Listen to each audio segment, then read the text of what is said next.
Thank you. Saberlin versus Andrew Glenn Clark, 2113142334.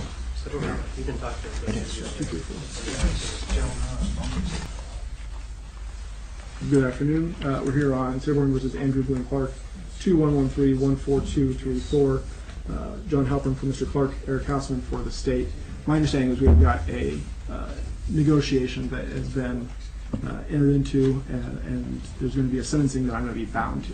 Yes, thank you, Aaron. I have here an election to waive jury trial and a petition to consent to be found guilty by stipulated facts. Mr. Halpern, do you want to put the negotiations on the record first, or do you want it to? Well, I think we could rely upon what's in the written return. I mean, essentially, we are agreeing that the court, sitting as a trier of fact, will find that if the state called witnesses, the state would convince Your Honor, beyond a reasonable doubt, that the facts stated in count 1 of the information are true. All right. And we agree that based upon such a proof that we stipulate to, that Your Honor should find Mr. Clark guilty of count 1 stalking. Counts 2 through 10 will be dismissed, and the conditions of the rest of the agreement are in the written materials that the court has. And part of that agreement was a stipulation to a stalking protective order of a limited duration of 10 years. The attorneys have presented me a copy of that prior to going on the record, which I have signed, and we've got a case number now with that. Do the attorneys have copies of that? We're getting them right now. Yeah, and I can tell Your Honor that I have reviewed the order that has been signed in what is now case 18-14-00649, and that Mr. Clark reviewed that with me, and we discussed the terms of it, and it is a part of the negotiation in this case that we stipulate to and consent that the court sign that order. And for the state, I'm not technically the one who stipulated to that order. I will tell the court that the petitioner in this matter is represented by counsel out of Portland by the name of Stephen Seymour. However, I've been in good contact with them. A draft of this order had been transmitted by electronic mail this morning to Mr. Seymour and Ms. Lively. Both of them have responded to me by electronic mail indicating that the terms of that stalking order are what they were seeking, and they both agreed to waive their appearance here in court. Thank you. So, Mr. Clark, the first thing I want to do is I've got this document called Election to Waive Jury Trial. Did you get a chance to read this document? Yes, Your Honor. Did you understand it? Yes, Your Honor. And were you able to talk to your attorney about it? Yes, Your Honor. Was he able to answer any questions that you had, if you had any questions? Yes, Your Honor. And then kind of right there, just below halfway point, looks like it's what purports to be your signature. Yes, Your Honor, that is. Did you sign this freely and voluntarily? Yes, Your Honor. All right, so we'll file that for you. We also have this petition to consent to be found guilty by stipulated facts trial. Did you get a chance to read this document? Yes, Your Honor. Again, did you understand it? Yes, Your Honor. Able to talk to Mr. Halpern about it? Yes, Your Honor. Was he able to answer any questions if you had any questions about Yes, it? Your Honor. And again, just there, this time just above the halfway point, is that your signature? That is, Your Honor. And did you sign it freely and voluntarily? Yes, Your Honor. All right. So we'll make sure we file that for you. I want to go over a little bit about covering some of the things that are also written down in there. For instance, I want to talk to you about the rights that you have that you give up when you end up going forward in this manner. When you go forward by stipulated facts, you're ended up most likely by the end of it, because you expect to be found guilty, you're giving up your right to remain silent eventually. You're giving up your right to have a jury trial on this case. You're giving up your right to call and cross-examine the state's witnesses in this case. You're still having the right, the state, prove the case beyond a reasonable doubt, but you're doing that by stipulating to their evidence rather than having them call that in. Do you understand that you have all those rights, and that when you go forward by stipulated facts, you're giving those rights up? Yes, Your Honor. I also need to let you know that if you're not a U.S. citizen, if you get convicted, you might be subject to deportation or the refusal of naturalization. If you are a citizen, that obviously doesn't apply to Yes, you. Your Honor. I tell everyone because I don't like to guess who's a citizen and who's not. Did you hear the negotiations that your attorney told me about and that are laid out in this petition? Yes, Your Honor. Is that your understanding of what the negotiations are? Yes, Your Honor, they are. Has anyone promised you anything other than those negotiations to get you to do this? No. Anyone threaten you in any way to get you to do this? No. All right. This is a Class A misdemeanor. I need to let you know what the maximum penalty is. It's not what you're going to get, but it's what you could get if you got the maximum. The maximum for a Class A misdemeanor is 1 year in jail and a $6,250 fine. Yes, Your Honor. You understand that that's not the deal, and Yes, I'm going Your to Honor. follow the deal, but I just need to make sure you understand that that's the most you could get. Yes, Your Honor. Are you on probation or parole on any other case? No. Have you had enough time to talk to Mr. Halpern about what you're doing here today? Yes, Your Honor. Is this what you want to do? Yes. Mr. Hassman, will you present the stipulated facts on count 1? I can do that, Judge, although within the stipulation in the civil case that the court has before it, I think there's probably a sufficient admission by the respondent to the meat of the case. But what I will say is, had this matter gone to a full evidentiary trial in which witnesses were called, the state would have put on witnesses to include one of the alleged victims in this matter, Leah Lively. And frankly, when counsel and I had talked before, I had indicated that I would be to eliminate the issue of whether a corporation can be a victim in a criminal case. I agreed that I would just proceed regarding Ms. Lively being a personal victim on this count, rather than substantiating both she and the law firm she worked for, Ogletree, Deakins, Nash, Smoke, and Stewart, PC, as well. So essentially I'll be scratching those that allegation or of the firm being a victim. May I make a suggestion? Sure. I had thought it would be sufficient if we could literally stipulate, if Mr. Hasselman read, or I read, or your court asked Mr. Clark about, that the facts alleged in count 1 would be proven by the state beyond a reasonable doubt, rather than some more exhaustive. No, that's I'm happy to say that the state, through Ms. Lively, would substantiate verbatim the allegation in count 1 of this indictment, and if the defendant has no argument against that and agrees that that's legally sufficient, then I'm satisfied as well. Yes, we so stipulate. And does everyone waive? So let me make sure I ask this question. Mr. Clark, have you had a chance to read count 1 of the information? Yes, Your Honor. All right. And is it true that through your attorney, you are stipulating that if this case went to trial, the state could produce evidence sufficient to establish everything in count 1 beyond a reasonable doubt? Yes, Your Honor. Okay. If the defense waives argument, I would as well. Well, we're agreeing that the court should find Mr. Clark Right. guilty on that stipulation. Based on that stipulation, Mr. Clark, I find you guilty of stalking as laid out in count 1. You have the right to wait 2 days before you're sentenced. You can waive that right and be sentenced today if you'd like to. Today, I'd like to waive that right. Go and have a seat. I'll hear from the state first. Judge, thank you. I know the court has some background with this case. When the defendant was represented by Laura Fine Morrow, we had a settlement conference in front of Your Honor that didn't advance very far, but also the court presided over an earlier pretrial hearing that was conducted regarding a demur that had been filed. And so I know the court has some background here. I would say that I think the parties have spent a lot of time reaching the resolution that we've arrived at in this case.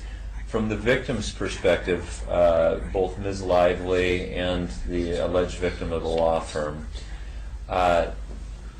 Mr. Clark's continued communications with them, some of which were pertinent to litigation that they were wrapped up with, but even after that litigation ended, caused a lot of consternation and some fear on their part. I would say out of the hundreds of communications that Mr. Clark transmitted to Ms. Lively and Ogletree Deakins, as well as some of their partners, that most of them appeared to be just complaining about his treatment in the litigation and did not constitute the types of communications that would constitute stalking. However, they escalated at times, and there were some more personal attacks in there and some suggestions that were more threatening. And as a result of that, a partner in the national firm had sent a letter to Mr. Clark saying any more communication needs to be directed to me. That was not adhered to, and as such, the defendant continued to engage in repeated unwanted communications with them. However, as the court well knows, there is a case called State versus Wrangle that dealt with whether or not communications of a written variety, even if they were unwanted, could really substantiate an allegation of stalking. And again, I would say in Mr. Clark's behalf that most of his communications did not rise to the level that the state believed would constitute the type of threatening communication that would satisfy constitutionally the provisions that the Supreme Court laid out, or the criteria for those more heightened, serious, threatening communications. However, there were some that were, and the combination, the context of them, Mr. Clark had represented in some of his communications that he believed that the law firm was trying to kill him. And in subsequent communications said, I'm going to visit on you what you visited on me. One of the more disturbing communications was an image that he'd sent of a female character that appeared to be vampire-like, that was depicted as having a dagger driven through her heart and bleeding from the wounds, and it was entitled, the subject of that, Cal Poly attorney. And obviously the significance of that was that Ms. Lively is a Cal Poly law graduate, and so she took that as a very threatening gesture, an intimidating gesture, and the combination again of those communications, and I could go on and on about that, I won't, certainly justified the action that I think the law firm that they hired to represent to try to deal with Mr. Clark's communications to attempt to obtain a stalking protective order. And as the court may or may not know, law enforcement attempted to go out and advise Mr. Clark last July that his communications were unwanted, that they'd gotten to a level where the firm was seeking a stalking protective order against him if he didn't cease and desist. And unfortunately after that, Mr. Clark, after that law enforcement warning, to punctuate the warnings that had been given to him from the firm directly, chose to continue communicating in a very demeaning and profane manner with the firm, and that's what generated this prosecution. But I would say again in Mr. Clark's defense that since the last hearing that this court presided over, that there have not been continuing problems.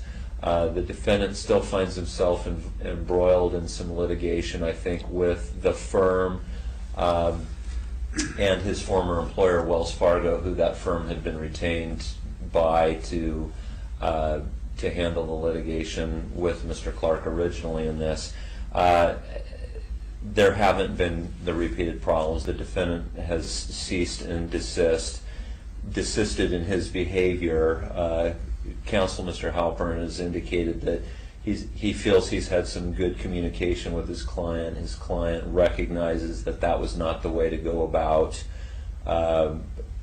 expressing his frustration over his treatment to this point, and we've come to this agreement that includes this limited duration stalking protective order, as well as some special conditions of probation that prohibit Mr. Clark from having any direct communication with either of the law firms that are involved with trying to protect Ms. Lively from Mr. Clark's threatening communications,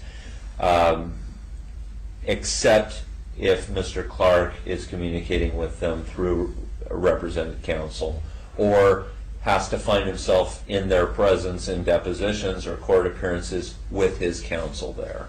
And so I know the court has indicated in chambers to counsel now on the record that you'll follow the negotiations, so I really don't have anything more to add unless you have specific questions. I do appreciate Mr. Halpern's efforts and Mr. Clark's efforts, obviously, in resolving this case short of trial. This would have been really exhausted the court's resources for some time for the state to present all the evidence that we had to, and for the defendant to do so as well. So I think this is a good resolution for both parties, and appreciate the court's willingness to find And I this have out. no questions other than to ask that you pay attention to the sentence to make sure I don't miss anything. I will do that. Thank you. Mr. Halpern. Yes, I was telling you, this, oh, I know Your Honor said the court will follow the agreed by order, so I have nothing to add other than ask the court to sentence Your Honor. Mr. Clark, is there anything that you'd like to say or anything that you think I need to know before imposing a sentence? No, thank you very much, Your Honor. So, Mr. Clark, you're going to be on 2 years of bench probation. It's different than supervised probation. You're not going to have a probation officer to go check in with. Essentially, I'm your probation officer. Yes, Your Honor. The conditions of bench probation are really simple. Number 1, violate no law, act as a peaceful, law-abiding citizen. Yes, Your Honor. Number 2, I want you to report to me in writing within 5 days of any change of address. Yes, Your Honor. What's your current mailing address? 3270 Stony Ridge Road, Eugene, Oregon 97405. The reason for that condition is if someone says that you're not doing something you're supposed to do on this probation, or that you're doing something you're not supposed to be doing on this probation, I'm not going to take their word for it. I'm going to write you a letter. I'm going to get your side of the story. You need to make sure that you get those letters, okay? So if you move from that address, you just need to let me know within 5 days. Third condition of court probation, you need to inform me in writing within 5 days if you get arrested for anything or if you get a citation for anything. So if you get a speeding ticket in Springfield, even before you have to go to court on it, you just need to let me know that you got a speeding ticket in Springfield. You want me to find out about stuff like that from you rather than someone else. Does that make sense? Makes sense, Your Honor. Whenever you let me know something, either a change of address or that you got a speeding ticket, it doesn't need to be typed up or on any special legal pleading paper. You don't have to use a lawyer for it. You don't have to use any magic words. Just your name, your case number, and the information I need is all I'm looking for, okay? Yes, Your Honor. Additional conditions of probation, 7 days in the Lane County Jail with credit for time served, considered served. You need to comply with the Stalking Protective Order of limited duration in case 181400649. You'd have no contact with Leah Lively, no contact with any employee or staff member of the law firms of Ogletree, Deacons, Nash, Smoke or Stewart PC, or Samuels, Yolen, Cantor, LLP, except through your legal counsel or unless you're or with your representative counsel. Anything I missed as far as the negotiations for the state? There's not. However, complying with the Stalking Protective Order is one of the conditions of probation. And to that end, that Stalking Protective Order that you've signed now requires that the defendant get a referral through QRA for a mental health evaluation, and that he execute any necessary releases to let the court know the results of that. Let the court know that it's happened and what the results of that are. And so I am asking that the court order that referral today, or give him that referral today. Right. So I'm going to give you a referral to Quality Research Associates. I'm going to give you until January 23rd, so essentially 2 weeks to get there. You need to do that by noon. That's just the deadline for getting it done, going in and checking in with them. That's not when your initial evaluation or your is going to be.